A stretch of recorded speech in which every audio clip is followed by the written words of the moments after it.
I know I prepared everything, but then respect nothing. Okay, so okay, I'm gonna slide this, and we're off.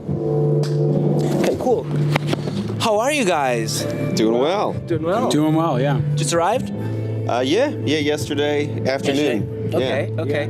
I just arrived on site and forgot my microphone, so I had to run back to the press area, and so I'm kind of sweaty. And I apologize in advance to everyone in case if I hem and haw a little more than usual, but because it's very hot right now. It is.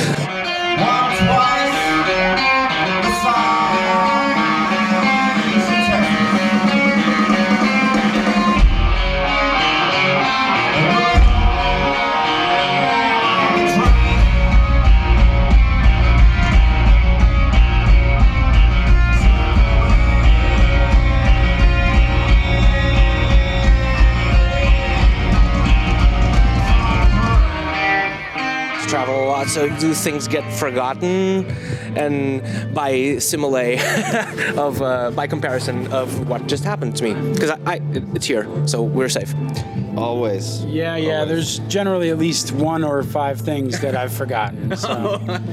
For travel. Yeah, but fortunately, the modern world, we can always find what we need. Because everything's has cloud security. That's right. Cloud security, for Cloud sure. security. I arrived to Europe and realized I didn't even bring a converter to charge a single thing I own. So. Okay, luckily those are available. Exactly. You can always find tools that you need. Cool. Yeah. What about the instruments, though? We remembered all of our instruments. Good. Those. Yeah. Well, we did have an issue at the airport. Matt, our other guitarist, they lost. Well, it wasn't us that lost his guitar, but the airport did. They'll lose stuff. Yeah. But yeah, they found it the day before the show. So The day of the show. Day of the show. Well, as long as it's like it's a couple of hours beforehand. Sure. Yeah. Fine, right? Yeah. Otherwise, you'll have. We panicked for a few days, but then we finally had the relief we needed.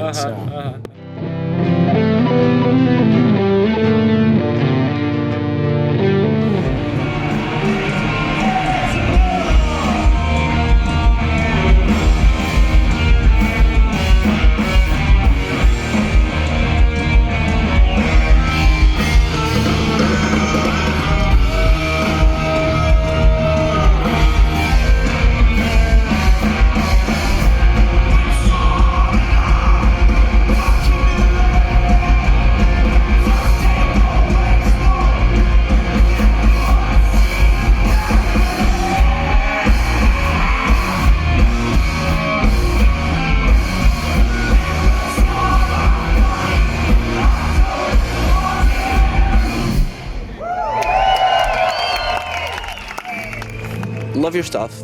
I think you guys are an amazing band. We only have bands. You're welcome, and thank you for making music that we love and enjoy. And on the show on Mid Things, we only have bands and artists who things that we like. So it's always important for us to do. Like we really wanted to do have Pile on the show.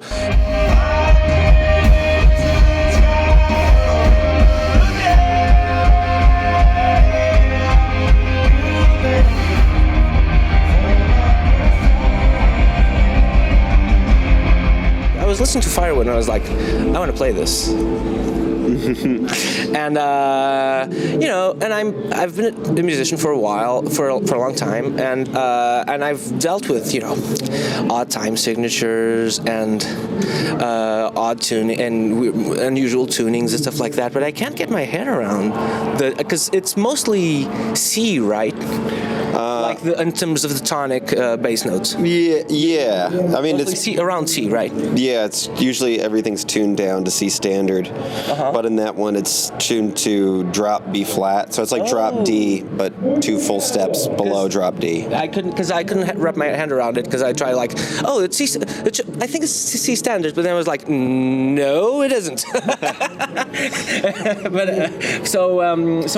how come? Do you feel like it fits your voice in any way? It was just like a matter of feel. How do you? You guys settle on? Well, I had before the project was a full band, I was just playing songs on my own. So it was acoustic guitar, and I thought that the way that the acoustic guitar sounded with my voice just worked better in that tuning. So then when we started playing as a band, it just stuck that way. So. Okay. So you feel like, do any of the other members in the band have to adapt, or do they play, or they play like standard or something, or drop D or whatever? Well, the other guitarist plays in C standard as well, but the bassist plays in just. They have names though, right? Yes, yeah. Alex, the bass player, plays in standard tuning, and Matt. I'm teasing. No. And Matt plays in C standard. Okay. And okay, cool, awesome. So that gives like this special flavor, don't you feel? Yeah. I mean, I think it's more incidental than it was intentional, but it works, and I enjoy. I continue to enjoy playing in that and writing in that tuning. So feels natural, right? Yeah, at this point.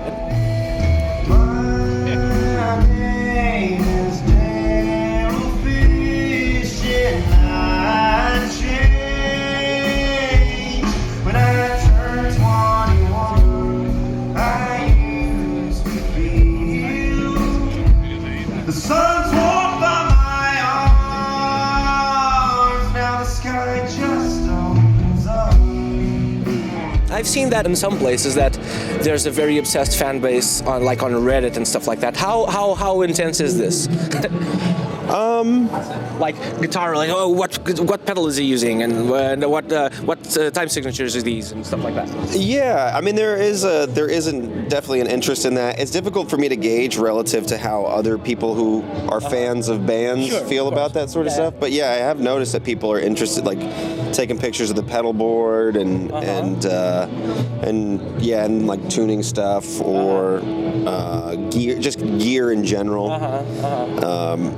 But yeah, they're pretty invested, which I appreciate. I work hard. We all work hard on this stuff.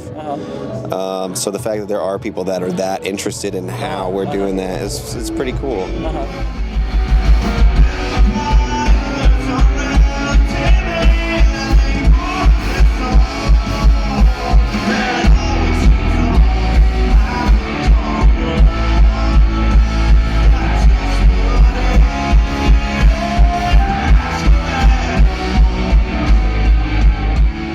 Going to do my whole history of personal taste, but like at some point I went to like indie rock and stuff, and then at some point I felt like I wanted something that required some investment, I think, or something. Naturally I tended to go to prog, so I became kind of accustomed to odd time signatures and stuff like that. So as I said before, actually, and it takes like some listens to kind of first off develop an ear for it, right? For sure. But then I found out like later on, especially for writing stuff, that kind of very naturally I am inclined to like sevens, and sixes aren't odd, but it's like a different step, a different swing. Right? You guys have stuff in sixes as well, so but like how natural does it feel to you, believe, or how's your process regarding this in terms of comparison to what I just said? Well, I feel like for a lot of the stuff that we write, sometimes it starts out being a little more straightforward, and then our inclination is to, if it's in six, like we try to mix it up and drop a beat or add a beat.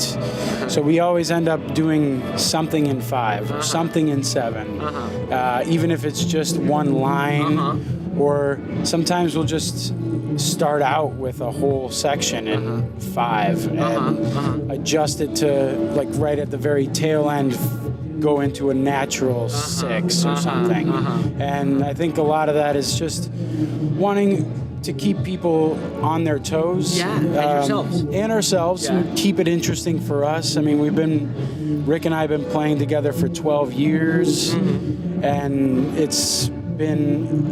we still love playing the music that we wrote that long ago. I mean, certain songs here and there we can put on the shelf for a while and pick back up. But then even recently, after 2 years since playing as a band, we're playing some old material that we may have even thought we wouldn't enjoy as much, and we go back and we like it the same or even more. So it's been great. And I do think a lot of that is how Rick writes in particular, and we end up having it be like somewhat of an abstract feel, but we try to, and my job as a drummer is to try to make that feel as natural as possible for the listener. And when we blend it together, I think it comes across to where people at first may not understand, but there's a lot more depth to it than just straight ahead for a whole song. So. Oh, for sure. Absolutely.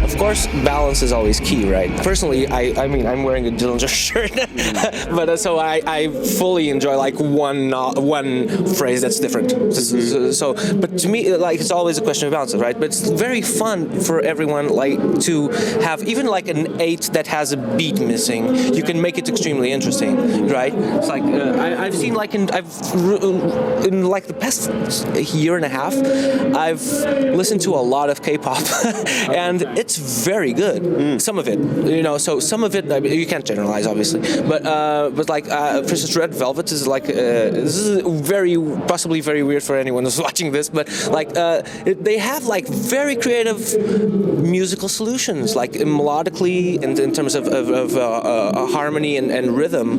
They're like, whoa, this is very, very forward thinking for pop, much more than it is on most mainstream pop. Not all pop, obviously, but like mainstream pop in the, I don't want to say Western, but like Anglo-Saxon industry artists, I mean, that are very popular at least. So over there, like even the most popular ones are making like stuff that's kind of edgy, really. Yeah. Not edgy. Edgy is not a good word. It's just like forward, spicy. Spicy.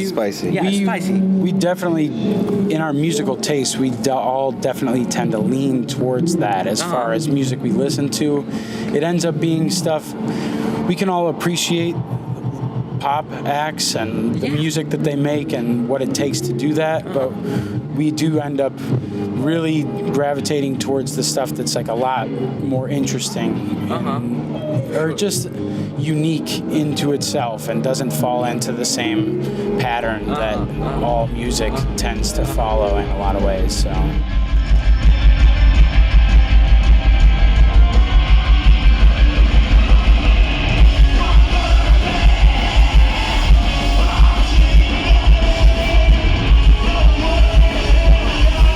Do you find yourselves dancing to your stuff? Like, because I would like a 2-step thing. I would do that. Like, I mean, that's my whole thing. It's that's like my whole thing as well. Movement. Thank you. Movement is the key, and I'll be dancing at King Crimson shows. Yeah, this has happened. Yeah. I feel like if you can make people move physically, you can move them internally. It's a good solution to having your music be effective. And then, there's obviously many other layers, melody and lyrics and all that stuff. But just when people have an initial movement that they feel when they hear the music, that is critical, I think. Yeah, for sure. I'll be dancing while I'm taking pictures, for sure. Nice, that's great. Yeah, it's true.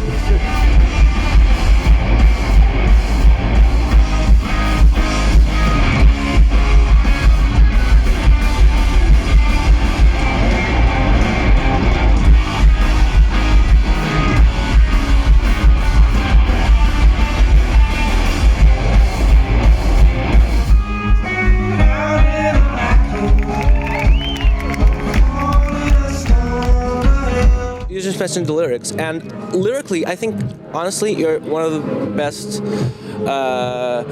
artists of at least that has come to my attention whose lyrical content I think is gorgeous. Dude, it's beautiful. and I don't pay attention to lyrics that much anymore. I used to when I was a kid. Right now it's just like the global feel of it. But it's gorgeous, man. And what do you think are your favorite places of state of mind to be in as pile music goes? This is very serious for usually a very stupid show. That's my show. No. Like favorite state of mind to then be in for writing, or I would say like artistically, like in terms of I guess in terms of the final thing. That's what I'm asking. Whether once it's done, like kind of when you're or half done or whatever. Yeah. Once you've decided, like what are places that you feel like pile music exists. You can be poetic, it's fine. I mean, I don't know. Like, I guess one of curiosity. Curiosity and ideally, like, openness. Yeah, I don't know. I think that's where a lot of stuff recently has been coming from, anyways. And I think that's been kind of a thread through a lot of it too, and that's where like some of the weirder time signatures like, well, we're all working together to make this work, like what if we did try this thing that we don't ordinarily hear. So that kind of curiosity is something that we can explore as a collective. So it's funny because to me, like, this Pile is a band that is able to be calm and not too contemplative, not too like gazing upon the into the horizon, because you'll wake up and like be very like, you know, like meaty, and you know, this is my personal. There's no question here. It's just like we're just talking, but it's just kind of, you know, like, and it's all of a sudden, okay, these guys are pushing into overdrive now. So like, and it really works. It's awesome.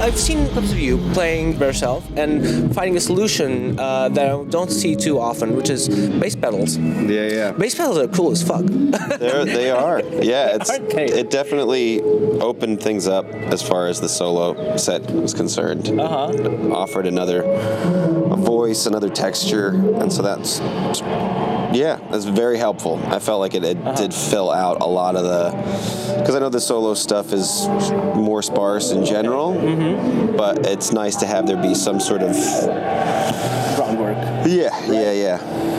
And does it feel like playing the drums at all? Because it's like multitasking. I mean, having two brains. Because I've always found that I can't play drums. I've tried. I'm kind of learning still, but the footwork is just, you know, especially because the groove is in the feet usually, right? Usually kick and snare, but Rick has a good foundation as a drummer as well. I play drums like a guitar player for sure. I would as well, I guess. That's true, and also I think distinctly as a lefty as well. But at the same time, he does have a foundation. He knows how to make it. He can create sounds that he wants from the drums, and it makes it easier for me to interpret what he's envisioning, which I think I'm sure gave him a leg up when it came to bass pedal work. Awesome. Yeah. How did you find that solution? I remember like I like old Genesis music, and I remember Mike Rutherford like playing guitar and playing the bass, but all of this in the band setting. So that's how I found out really about bass pedals. So that guy's playing guitar, and that guy's playing guitar. Who's playing bass? And there's the keyboards, but keyboards aren't doing that. So and he's playing both things at the same time. It's really, really intricate. Yeah, I mean, once I started doing it, it became apparent that there was a lot to dig into with it, and there was a lot of hours of practice ahead of me. But I mean, as of right now, I've only been using it solo, but I'm pretty excited to try. I think with the band too, where like we finished tracking a record, and it's a lot of different things happening sonically and texturally and all that. So we don't even really know necessarily how we're going to perform a lot of the record. So I'm imagining that'll show up on there, that the foot pedal, and all kinds of triggers and synths and things like that. Yeah, technology-wise, we're coming into a new place as a band where we're incorporating a lot more stuff that we not really played with. Rick has spent some time solo playing with MIDI and synth and stuff, and we've added some of that into recording. And then as we move forward, we're going to be adjusting for the live performance to where a lot of that stuff will probably show its head there. So more stuff to lose and keep track with the internet, right? Yeah. Program. Exactly. And plus get flown in together, flown in later on because it's got stuck somewhere. Yes, definitely. And have to charge and plug in. Right. Yeah, exactly.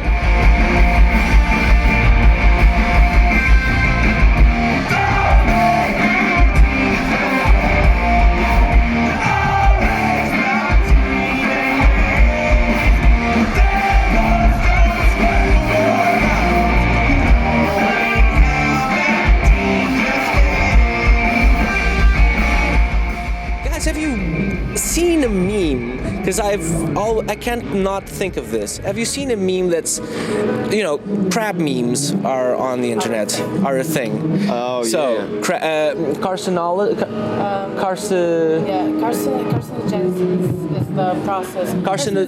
Carcinization. Everything evolves to crab. That's the thing. Yeah. Exactly. We are all evolving to. Things have been proven to be evolving to crab. I see. And so I need the cheat sheet for this because it's a long thing. There's a meme I'll put this up probably. Hey, you need to right now look at these delightful fellows, and these are 3 crabs, experiencing the joy and happiness of the pile. And I cannot not think of that whenever I listen to you guys for some reason. I mean, on and off, not always, obviously. It's very.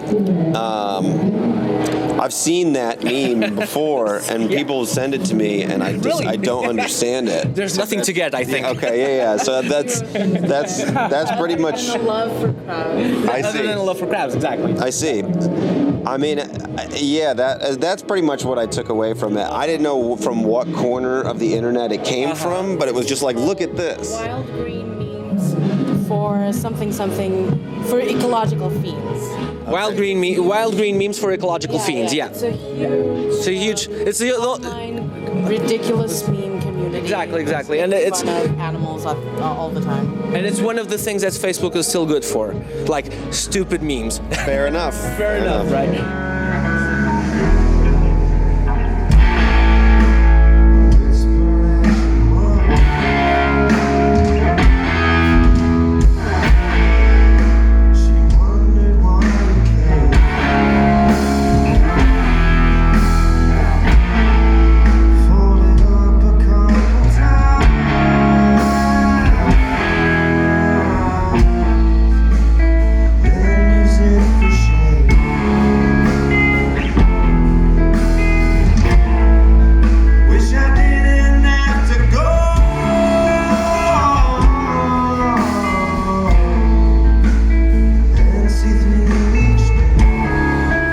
Some cool piles of things. Again, this is kind of a comedy show, really. What is a cool pile that you would like to have in your backyard, for instance, or home? I mean, If I had a backyard, I would love a pile of firewood. Having a fire in the backyard is perfect Fantastic. for me. It's good to me. What about you? Rick? Say a pile of stones, but then that's hollowed out, and then it'd be a root cellar. So that would be a cool pile of things. It is a cool pile. And of I would things. like that in my backyard. as well, if you had one. Yeah, a root cellar. Root cellar. Wow.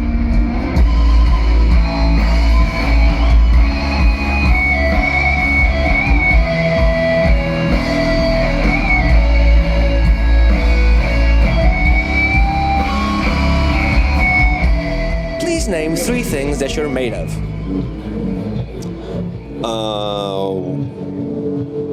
Could be abstract. Could be anything. Could be It's very anything. important though. Hydrogen.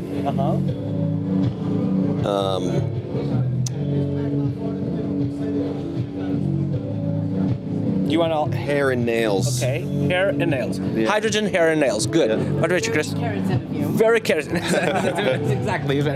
Yeah, I am water for sure, and